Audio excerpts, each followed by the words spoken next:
vous allez super bien. Je suis Pascal Eka. Je viens vous lancer cette série de formations que nous allons commencer ensemble de travailler sur Excel. Alors je vais vous demander de bien me suivre du début jusqu'à la fin de cette édition de formation. Sans plus tarder les amis, d'abord pour ce faire, devez d'abord vous assurer que vous avez dans votre machine déjà activé, installé plutôt l'Office Microsoft Office. Vous pouvez installer 2010, 2016, il y a de nombreuses versions.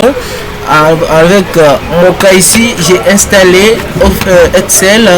Il y a Office 2016 que j'avais installé, donc j'utilise Excel avec la version 16, donc 2016. Voilà, c'est ça.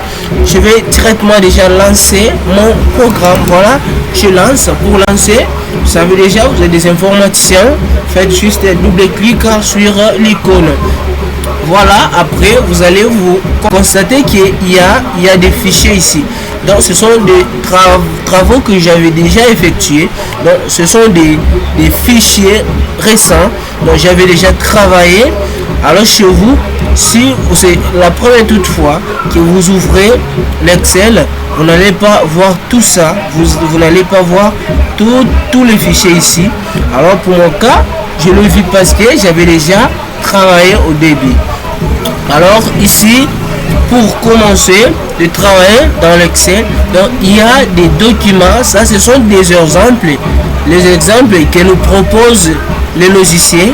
Le logiciel lui-même nous propose quelques exemples. Ce soir, nous allons travailler avec une feuille vierge. Donc pour ce faire, voilà, je vais cliquer par ici sur nouveau classeur. Je vais double cliquer. Voilà, après avoir double cliqué, ça va nous donner cette interface. Si ça nous donne cette interface, vous allez voir qu'il y a ici quelques trucs qui, vous voyez, il y a des trucs qui sortent. Alors tout ça, on appelle ça, ce sont des onglets. Donc ce sont des onglets. Pour ceux qui font la programmation, comme nous appelons, ce sont des menus. Donc, menu insertion dans la programmation qu'on sort dans la programmation. Mais dans notre cas ici, il sera évident d'appeler ça des onglets. Ce sont des onglets. Onglet accueil, onglet insertion, onglet mise en page, onglet formule, onglet données, onglet révision, onglet affichage, onglet, on pouvait ajouter des onglets développeurs. Il y en a nombreux, vous pouvez ajouter. Comme je vous avais dit, moi je travaille avec la version 16. Donc, vous allez voir. Alors ici, nous allons faire l'étude de chacun d'entre eux.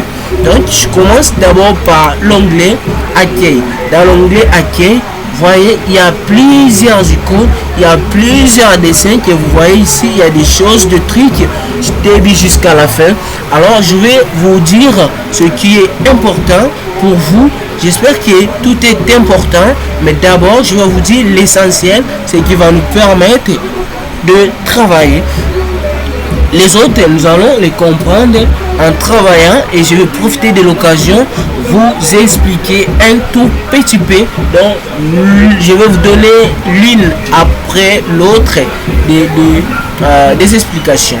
Voilà, pour ce faire, je commence déjà par cette icône que vous voyez.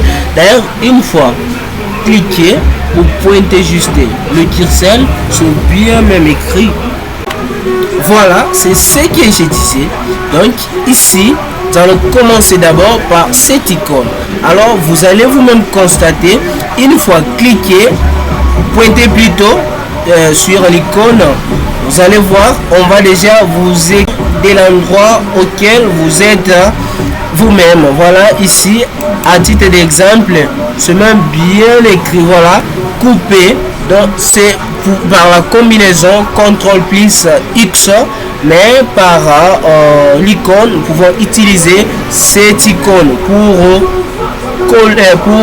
couper notre texte ou tout ce que nous avons fait. À part ça, nous avons encore ça.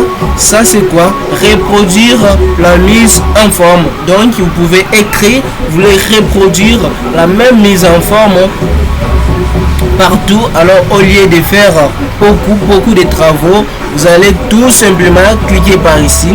Alors nous venons encore là, il y a quoi? On a dit gras, donc c'est gras pour mettre à gras les écrits, les polices.